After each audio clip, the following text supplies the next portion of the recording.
We'll say is at one particular party, lots of big names. There was an artist there who said, hey, Lecrae, around 1 a.m., make sure you're not here. You just don't want to be here at 1 in the morning. Bed. Party on the bed. Hey, mama said don't jump on the bed. We jumping. Myth, or if this is true, but I'm told that when you go to a hotel, anytime you go to a hotel, you don't just check in the way everybody else does. You send someone ahead to prepare the hotel room for you. No, it's called preparing the sexy. Preparing the sexy? Yeah. What's preparing the sexy? I mean, when I walk in, I definitely take pride in being the originator of the preparation of the Y'all, just when we thought we heard all we needed to know about Diddy's freak-off parties, reports are coming out that federal agents are reaching out to witnesses to share what exactly happened at those freak-offs. And let me tell you, the details coming to light are way darker and more disturbing than anything we've heard so far. Like, we all know Diddy threw some wild parties, but this, child, is a whole different level. So here's what's going down. Insiders are spilling that the feds are building a case around these notorious freak-offs, and now witnesses are stepping forward, and what they're saying about what really went down at these events is sickening, even for Hollywood. There are whispers of out-of-control behavior, some borderline satanic ritual mess, and full-blown X-orgy wrong. And then there's this one man on X who shared a video spilling the tea on how Diddy would use tapes of these freak-off sessions to blackmail some high-profile executives. But get this man's whole account was removed from X before people could catch on to what he was trying to say in his video. So clearly, Diddy is just the tip of the iceberg here, and it looks like there are a whole bunch of powerful individuals who were involved in those freak-off sessions. And now that Diddy has been placed on watch, folks are speculating that these higher-ups that he was blackmailing will try to Epstein him. Y'all, this whole situation is absolutely terrifying. So stay with me because I'm about to give you the full scoop on what happened at Diddy's freak-offs. And on my way upstairs, there's like this couch. And on the couch, I saw a couple of guys really going at it hard and heavy, man. And I was like, oh, as I started moving upstairs, I passed them up and I noticed that it wasn't just those two guys, it was more and more people just going at it. Okay, y'all, let's talk about this for real, because a lot of people have been out here making jokes, memes, and sketches about Diddy's freak-offs and those 1,000 bottles of baby oil. But trust me, there is nothing funny about this situation. What we're really seeing here is a dark glimpse into just how twisted and dangerous the industry can be. These powerful people, the ones running the show behind the scenes, will stop at nothing to satisfy their sick, twisted desires. And Diddy might just be one of many pawns in this game. Now here's where it gets even more wild. While Diddy's name is all over the headlines right now, it's looking like there are much bigger fish out there who are sweating hard over what he could expose. These high-profile figures are shaking in their boots because if Diddy talks, the fallout could be massive. And guess what? It's just been confirmed that Diddy's now on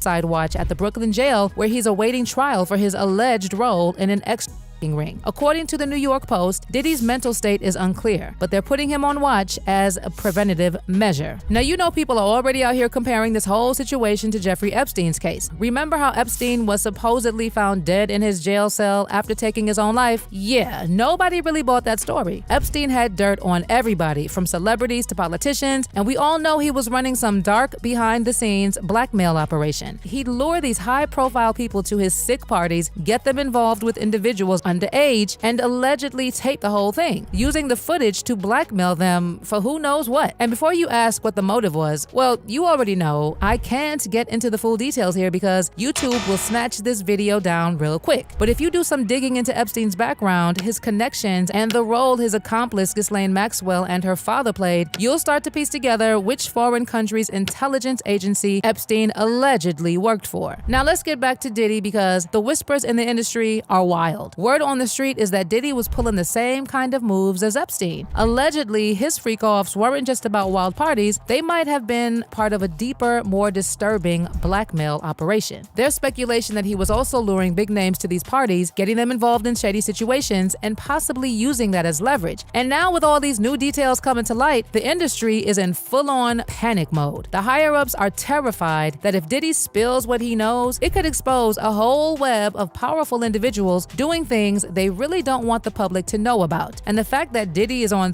Watch is sending red flags everywhere, and people are already saying that those higher-ups he was blackmailing for years might pull an Epstein on him. Now, how do we know that Diddy was really running a blackmail operation? Well, technically, we don't know for sure, but there have been plenty of clues and hints dropped by multiple industry insiders that paint a pretty clear picture about those freak-off sessions. And the scary part is that it looks like people are now being silenced left and right for trying to expose high-profile individuals who attended Diddy's freak-offs. So there's this user on X who went by the handle @A_Major420, who's been dropping hints on his account about Diddy's parties even before Cassie got the ball rolling with her lawsuit back in November. This user, who apparently works in the music industry, would occasionally post about how he can't wait until Diddy and his music executive bosses are exposed because people don't know half of how dark the industry really is. Now, you know how it goes. People are so brainwashed to worship wealth that every time someone criticizes a rich celebrity, folks jump to their defense, accusing the critics of being broke and jealous. But now that Diddy is behind bars, the narrative is definitely shifting, and people are digging up those old posts from folks who have been trying to sound the alarm about Diddy for years. So anyway, after Diddy's arrest, this user @A_Major420 came back on X and posted a video where he talked about how when Diddy was just starting out in his career, he allegedly threw one of his infamous parties and invited all the top Jewish executives in the industry. But here's where things take a dark turn. Rumor has it he laced their drinks with something that, let's just say, made everyone a little too loose. And before you knew it, the party spiraled into a full-blown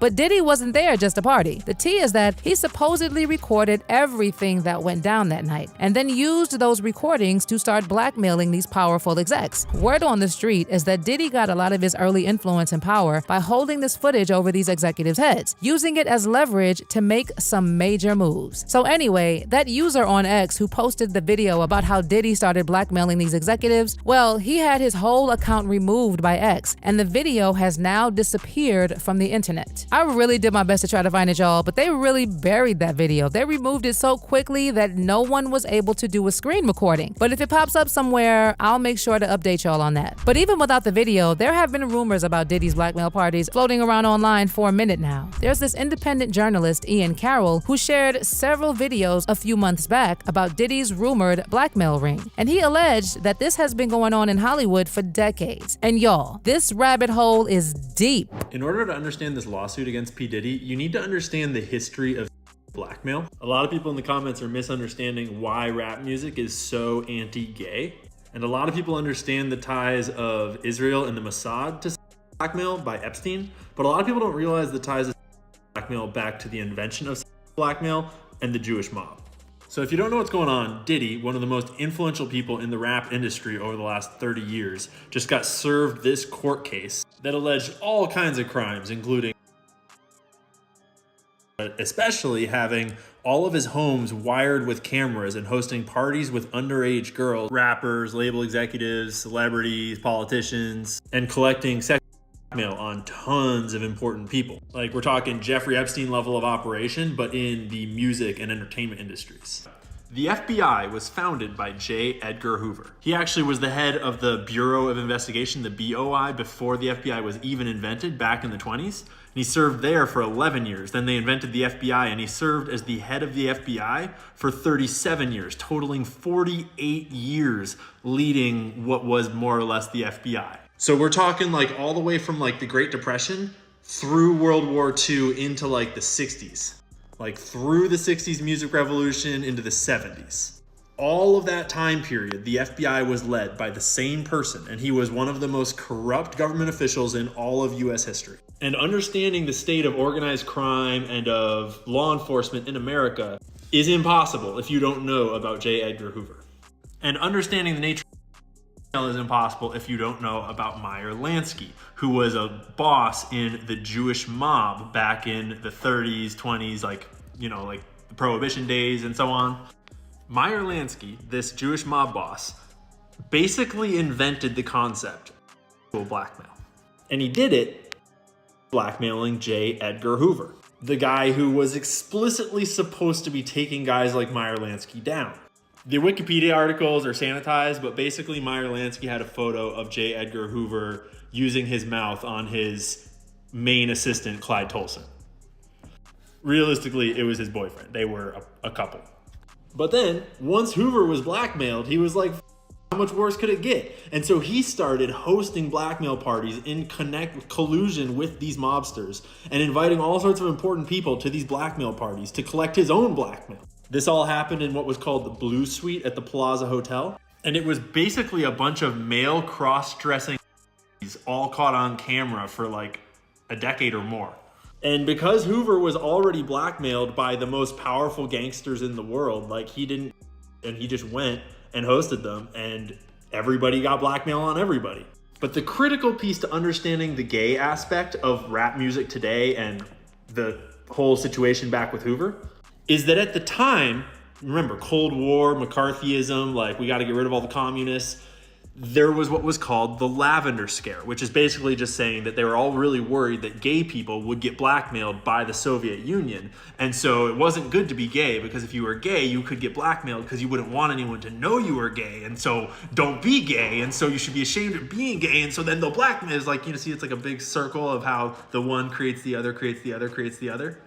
Yeah, now think about rap music. All the rappers are super hard and like gay people suck, and then like a bunch of them are gay and they're getting blackmailed about it, and so they rap more about how they're hard and gay people suck, and it creates this little circle. Yeah. The blackmail industry learned early on back in the Cold War that it is much easier to do blackmail in a culture of anti-gayness, because gayness is not wildly uncommon. Lots of people are gay. But the more you can stigmatize it and make it a taboo, the more they have to hide it. And the more easy it is to exploit it when you offer this taboo thing to the people that want it. And then the stronger your power over them is when you have them on film doing it. You feel? So, back to our boy Diddy, who founded his record label when he was only 24 years old. Became one of the most successful record labels of the time. He was able to do that because he was financed and supported by his mentor. And he found this guy, Diddy, on the up and up in one of his companies, who we now know from this lawsuit and the other lawsuit filed by his ex-girlfriend Cassie, which is horrific, disgusting, not a good read. We know that Diddy has some real effed up proclivities, as well as just generally probably being at least gay or bi, one of the two. Finds this guy with questionable morals, questionable habits, and ready to go crazy whatever. Like, he's willing to shoot people, he's willing to launder money, he's willing to do crazy, he's willing to do basically anything. This is just me speculating on his motivations, but mentored Diddy and brought him up and elevated him to a record executive by helping him found his label, Bad Boy Records. He did that.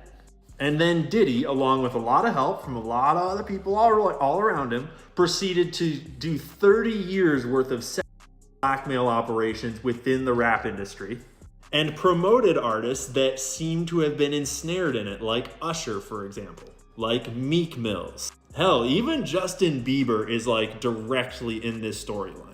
And so what you wind up with is a rap industry, a music industry that is full of people that are creating the types of music that the people above them, that the people that hire them, that the people that manage them want them to make. They're all terrified of stepping on the wrong toes or getting out of line or doing what they're not supposed to for one blackmail reason or the other. And we wind up with an entire industry full of musicians that are glorifying gangs and violence and sex and drugs. I mean, think about it. There's no better way to undermine an entire population, an entire race, an entire culture, than to target their kids with subversive messages that they're gonna think is cool, and the parents can't say shit about it because then the kids will just think it's cooler.